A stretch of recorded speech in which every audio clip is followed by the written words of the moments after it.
Hey there, Fletch from All Things Overlanding here, and today I'm going to be talking about my new Vevor fridge. Just got this thing, just picked it up. This is my first trip with it.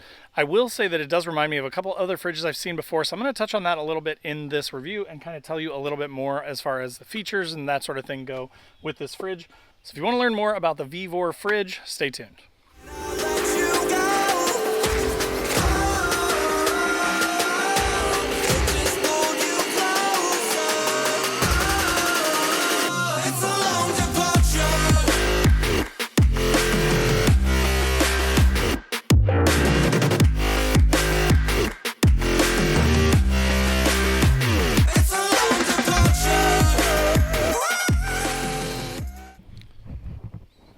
All right, guys, so as I mentioned today, I'm going to be talking about this new Vevor fridge.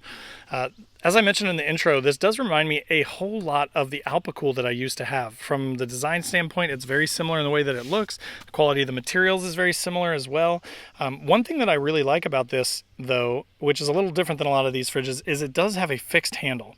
And the reason that I like that is with the ones that sort of fold out, they're always kind of a pain. They're also kind of hard to strap down when you're using like lashing straps to attach them to a drawer slide or things like that.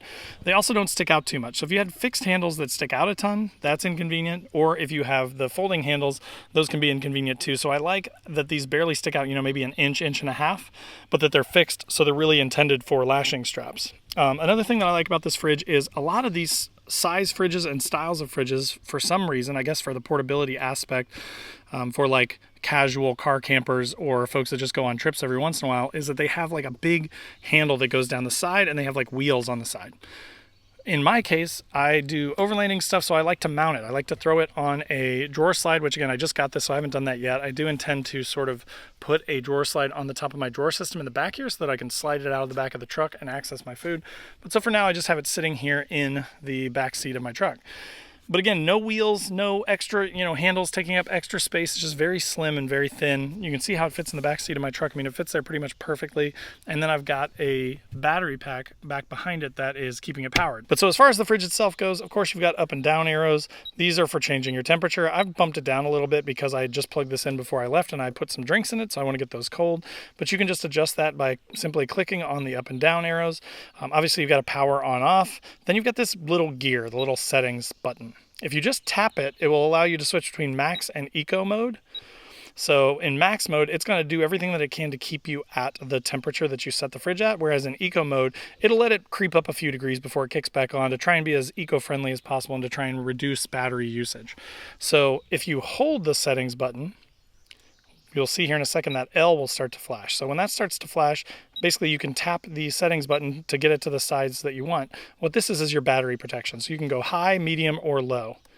So I'm going to leave it on max. I'm going to leave battery protection at low because I'm on a big battery bank. I don't care about it. I'm not going to wear it down overnight.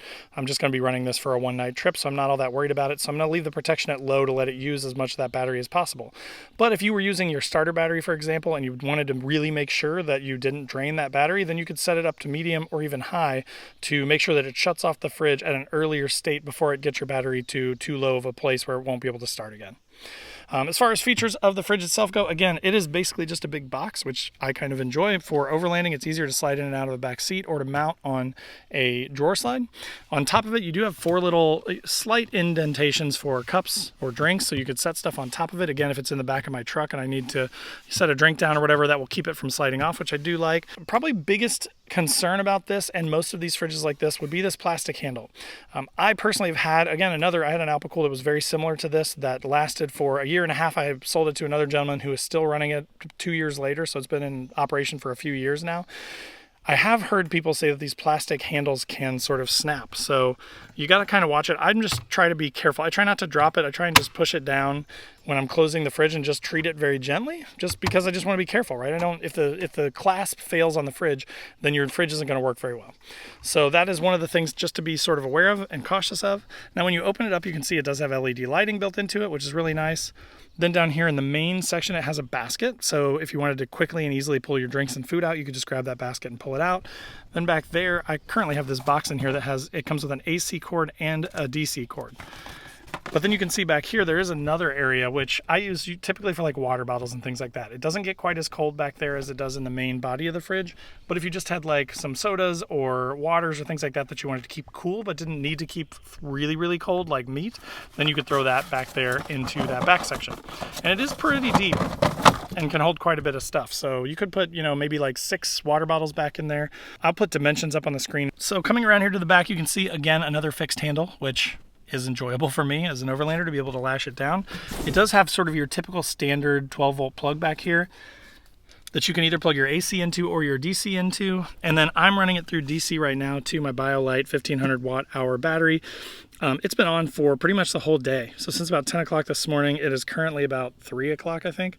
So it's been on for about 5 hours and it's used about 7% of that battery. So when it's on and running, it does pull about 60 watts. But then of course, especially in eco mode, it tries to keep itself off as much as possible. And once it reaches temp, it doesn't have to turn on and off quite as often. And then of course, when it goes off, it's insulated, so it keeps that cold in as long as possible before it needs to kick back on. Obviously, it's going to depend on the conditions. If it's summertime and a lot hotter, then it's going to need to run more and you're going to need more battery power. If it is winter and it's colder, it may not run hardly at all to keep your stuff cold. So just something to be aware of. But overall, though, a very good sort of standard entry single zone fridge freezer. It will go into freezer mode. You can dip it down to 0 degrees, even negative temps to use it as a freezer. It just depends on your use case and what you want to use it for. All right, guys, so that was the Vevor fridge. Again, very, very good sort of entry-level fridge. If you're looking for something that's not super expensive to get out of having to mess with coolers and ice and things like that, or to get out on more extended trips, like 4, 5, 6 days, and you just want something that will keep your food cold, keep your drinks cold, that allows you to take warm stuff and put it in without having to worry about it, zapping your ice, then a fridge is a great option. Now, again, this one's a fairly large one. They do make smaller ones too. I'll put links in the description to a few different sizes, so whichever one's right for you. These are really great little entry units. So again, I hope that was helpful. If it was, click that like button. If you've got any questions or comments, post up in the comments down below, and I'm happy to answer them. And I'd love to hear feedback from you. If you've used this fridge or a fridge that's similar to it, just post up down below and let me know what you think. Also in the description below will be links to all my social channels. So, wherever you want to come hang out, I'd love to have you. Check those out down below. Also in the description below is a link to my website where I've got patches and stickers. So if you are into overlanding, us overlanders love our stickers. We love our patches. These are kind of like funny overlanding patches and stickers. So if you want any of those, check that out. Click through the link and purchase those on the site. And then last but not least, there's the Patreon group where we've got a Discord and we kind of chat 24/7. And we also do a once a month call where we all kind of hop on Zoom and hang out and talk about our builds and things that are going on, that kind of thing. It's a lot of fun. And then last but not least, the Newbie Overlanders group is also linked down below. Totally free to join Facebook group. If you want to kind of come and hang out with a bunch of people, ask a bunch of questions, that's a great place to do it. And we'd love to have you. All right, but that'll do it for the Vevor fridge. Thanks so much for watching and we'll see you next time.